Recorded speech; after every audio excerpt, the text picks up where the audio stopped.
என்னுடைய பணி முழுக்க முழுக்க தேர்தல் முடிவு வந்த பிறகு திருப்பெரும்புதூர் தொகுதி மக்களுக்கு மட்டும்தான்.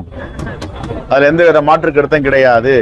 தேர்தல் முடிவுகள் வந்த பிறகு எங்களுடைய அகில இந்திய தலைமையிடம் பேசி நான் தொகுதி வேலையும் தமிழ்நாட்டு வேலையும் மட்டும்தான் பார்க்க போகிறேன். ஆகவே 2 ஆண்டுகள் எனக்கு சிறப்பு செய்த, என்னை நம்பி ஒப்படைத்த பாராளுமன்ற தேர்தலில் 100க்கு 100 விழுக்காடு வெற்றியை நாங்கள் பெற்று தந்தோம்.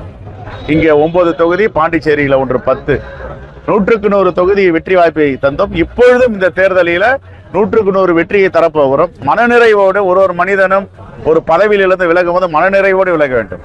நான் மனநிறைவோடு தேர்தல் முடிவு வந்த பிறகு எனக்கு ஒரு அழுத்தம் கிடையாது. நான் அழுத்தம் அடுத்த 5 ஆண்டுகள் நான் தான் இருப்பேன் தலைவரா. எனக்கு ஒன்றும் எழுதம் கிடையாது.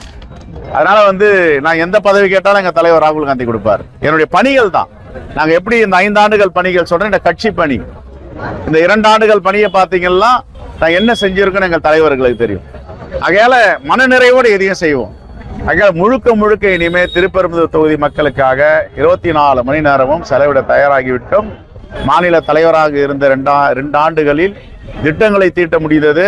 ஆனால் உறவு வைத்துக் கொள்வதில் சில சிரமங்கள் இருந்த நேரடியாக அதையெல்லாம் விலகிவிட்டு முழுக்க இங்கேயே உட்கார்ந்து ஸ்ரீபெரும்புதூர் தொகுதி மக்களுடைய பிள்ளையாக இருந்தவன் தமிழ்நாட்டு மக்களுடைய பிள்ளையாக 2 ஆண்டுகளாக இருந்தேன். இப்பொழுது தேர்தலுக்கு பிறகு மீண்டும் தமிழ்நாட்டு பிள்ளையாக வேறு யாராவது வேலை செய்வார். நான் திருப்பெரும்புதூர் குடும்பத்துடைய பிள்ளையாக மாறுவேன்.